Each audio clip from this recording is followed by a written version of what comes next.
Bonjour, dans cette petite démonstration, on va expliquer l'usinage de cette pièce. Donc, on va regarder un petit peu la mise en plan. La particularité de la pièce, c'est un bloc de 60 par 60. On aura à enlever 1 mm de matière dans la partie supérieure. Le système de repère a été imposé, classique. Et donc, on va essayer de faire un maximum d'opérations avec un seul posage. Alors, vous aurez de ce côté-là des lamages avec des trous faits au forêt de diamètre 5,5. H12 signifie qu'en fait, c'est directement en forêt qui vous donne la dimension, au niveau de la tolérance. Vous aurez ici un M5 à faire, donc c'est un taraudage. Alors, à savoir que auparavant, il va falloir faire un perçage, et le perçage ici, il sera à 4,2. Hein, c'est les outils qu'on a montés sur notre machine.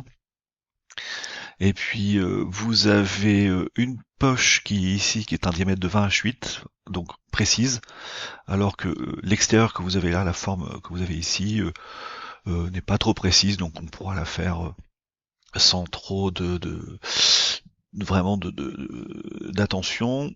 Au niveau des lamages, c'est le même principe, hein, on pourra le faire directement, tout comme cette partie carrée que vous avez ici. Alors vous ferez attention parce qu'effectivement la partie carrée, vous n'obtiendrez pas à cet endroit-là des angles droits puisque la fraise qui y travaille est ronde et donc laissera des arrondis ici. C'est parti, donc il faut lancer le logiciel Solid Edge Pro et puis après faire ouvrir.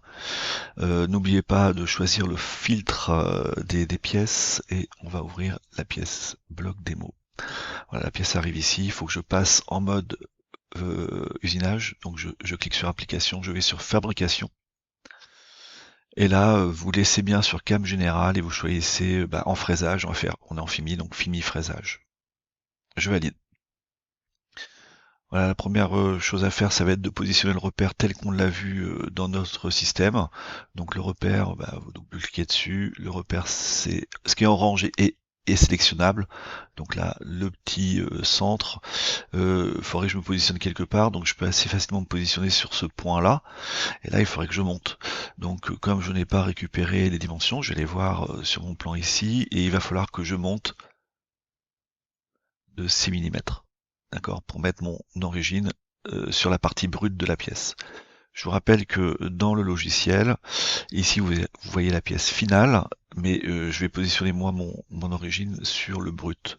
Donc 6 mm de déplacement, je clique sur la petite flèche ici, je mets 6, je fais entrer, et la flèche, le repère est monté de 6 mm. Donc pour moi c'est bon, je valide. Qu'est-ce que j'usine? Je vais lui dire, donc je double-clique sur usiner, je clique sur spécifier la pièce, je désigne la pièce que je veux usiner, je valide par OK. Automatiquement, il vous a créé un bloc de matière brute, mais le bloc de matière brute, vous voyez, il est exactement à la hauteur de la pièce. Donc là, il va falloir que on aille modifier ça. En fait, là, vous avez le brut, la hauteur du bloc de matière brute. Il va falloir dire que votre brut, il est 1 mm plus grand. Donc je mets 41. Et donc automatiquement, en Z-, là il vous l'a descendu vers le bas.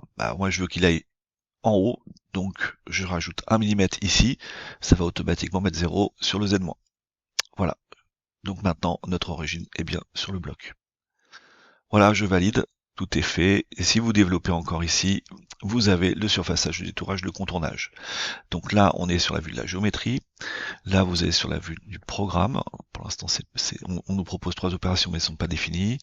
Et puis là, vous avez tous les outils. Donc les outils, si vous avez besoin d'outils qu'il manque, il faut vérifier que les outils sont sur la machine et sur le logiciel. Je vous conseille de faire des copier-coller d'outils à partir des outils que vous avez ici et créer les outils qui vous intéressent en fonction de vos besoins. Donc là, tous les outils qu'on a ici vont nous servir à faire notre pièce. Donc je rebascule en mode géométrie. Et puis là, je sais qu'il faut que je fasse d'abord un surfaçage de la surface supérieure. Double-clic sur surfaçage. On choisit ici la surface à usiner. On sélectionne la surface du haut de la pièce. Alors là, il me propose plusieurs opérations, plusieurs passes parce que j'étais trop loin à sélectionner. Donc c'est bien celle-là que je veux. Donc je clique sur ce bouton-là. C'est le Quick Pick. Et je fais OK. Là, j'ai choisi ma face c'est celle-là. Il faut que je mette mes conditions de coupe. Là ici, j'ai par défaut une profondeur de passe de 1 mm qui est proposée. Vous mettez à jour en fonction des paramètres de coupe qui vous sont proposés dans le poly. Vous avez également tout en haut ici la fraise qui va être utilisée pour travailler cet usinage. On pourrait changer la fraise, mais là effectivement la fraise elle est correctement choisie. On va mettre en place les avances et les vitesses. Dans votre poly de coupe, bah, ici par exemple c'est de l'aluminium, ma pièce, ma fraise c'est une fraise carbure monobloc, à plaquette carbure pardon.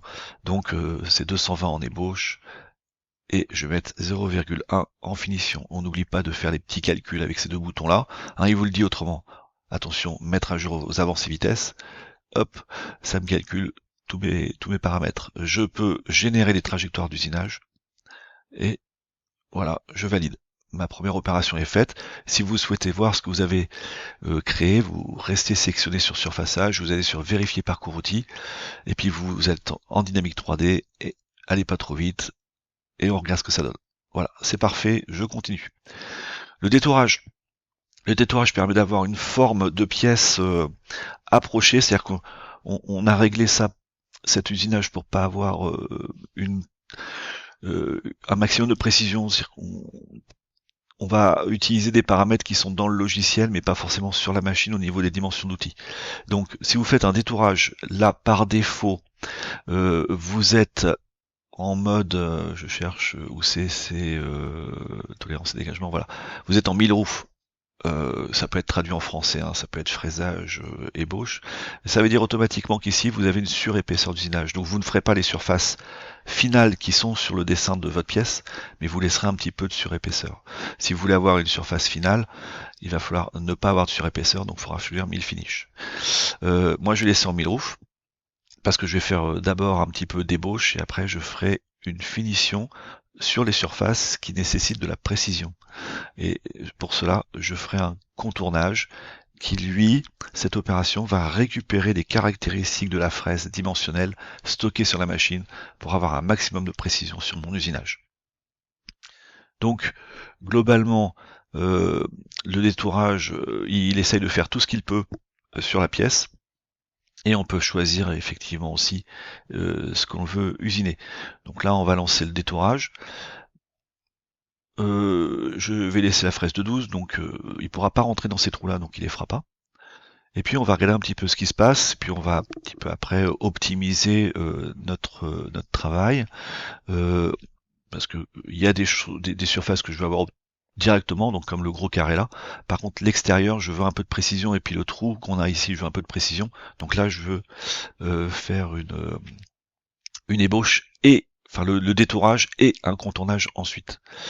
Donc c'est parti, on n'a rien à sélectionner, on va mettre les conditions de coupe, par exemple là je vais mettre 2 mm de profondeur de passe, on va mettre avance vitesse, on va se mettre en ébauche, c'est une fraise de diamètre 12, là c'est du carbure monobloc, donc autrement vous mettez bien vos conditions de coupe de votre poly, donc je vais mettre 100, et puis ici je vais mettre 0,06, voilà, les petits calculs avec ces boutons là, ça calcule mes conditions de coupe.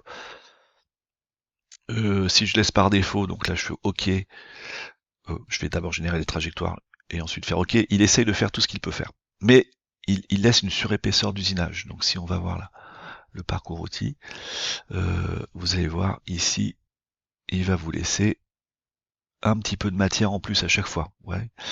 Donc là ici c'est normal, je veux laisser parce que je fais un contournage. Là par contre je veux avoir directement la surface et là je veux laisser la surépaisseur. Je vais donc modifier mon détourage. Je vais tout de suite faire un copier-coller, tiens. Allez, on va faire un copier-coller d'opération. Copier-coller. Le premier détourage, je veux qu'il me fasse le carré. Et je veux qu'il me le fasse correctement. Dans ce cas-là, je vais dans tolérance et dégagement. Je dis, tu fais en finition. Mais tu ne vas faire que ce que je te demande. Donc dans géométrie, je lui dis, tu vas couper uniquement ça, ça, ça. Voilà.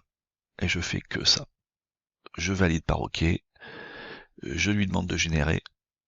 Voilà. Maintenant c'est fait.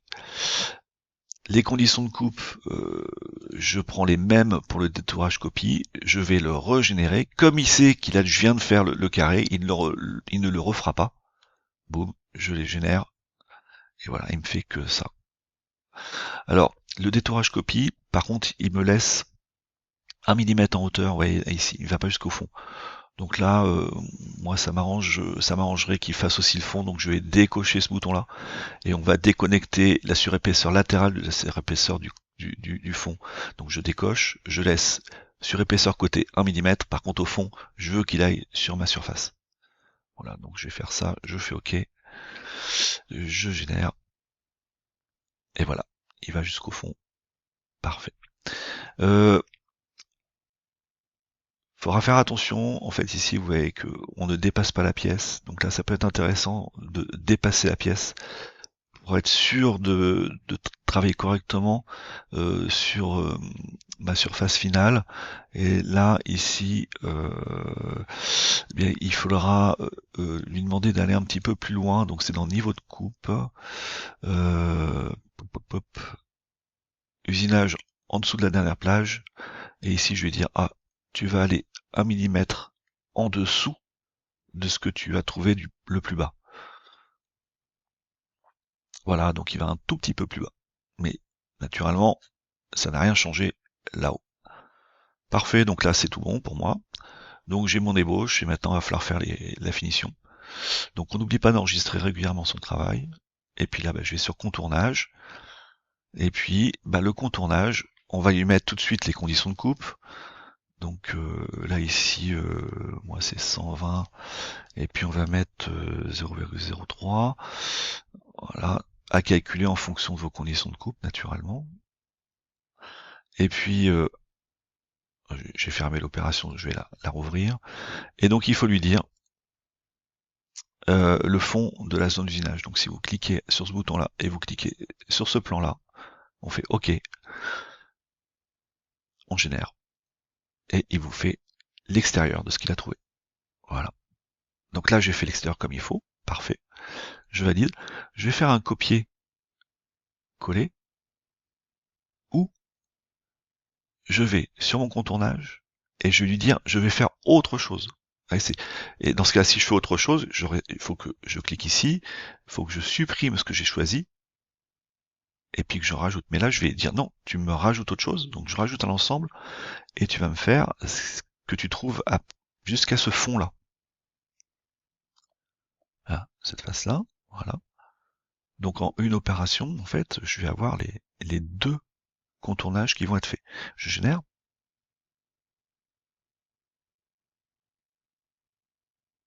Ah, il me le fait pas. Donc, vous voyez, là, il y a un problème. Donc, est-ce que j'ai bien fait ce qu'il faut? J'ai bien les deux. Donc là, ça fonctionne pas. Eh ben, on va pas se prendre la tête. On va le faire en 2 fois. Donc, je supprime ce que je viens de faire. Je génère. Je fais OK. Copier. Coller. Je lui dis, non, non, tu me fais pas ça. Tu me fais ça. Voilà. Et on veut générer. Voilà. Et il vous a fait le fond. Voilà. Donc là, pour les deux surfaces extérieures et cette surface intérieure, il est très très précis. Mais attention, il croit que le diamètre qu'on a ici, c'est un diamètre de 20. Donc là, vous pouvez modifier les dimensions. D'accord? Puisque moi je veux faire un H8, il va falloir que j'augmente un tout petit peu mon diamètre. Donc là, il me dit que c'est un... J'ai pas bien pris, c'est diamètre, c'est ici, voilà. Le diamètre, il me dit que c'est un diamètre de 20. Or, il va falloir que je fasse un diamètre 20 H8. Donc il faut que je sois un petit peu plus grand. Donc il faudrait que je rajoute, que j'augmente ma dimension. Donc le 20 ici, il va falloir que je dise 20,02. Voilà, ça va changer le diamètre de ma pièce, et donc automatiquement je suis obligé de régénérer tous les parcours outils, puisqu'il a changé quelques petites choses. Voilà pour la première partie de cet usinage. Dans la vidéo suivante, on va continuer la pièce, on va la terminer.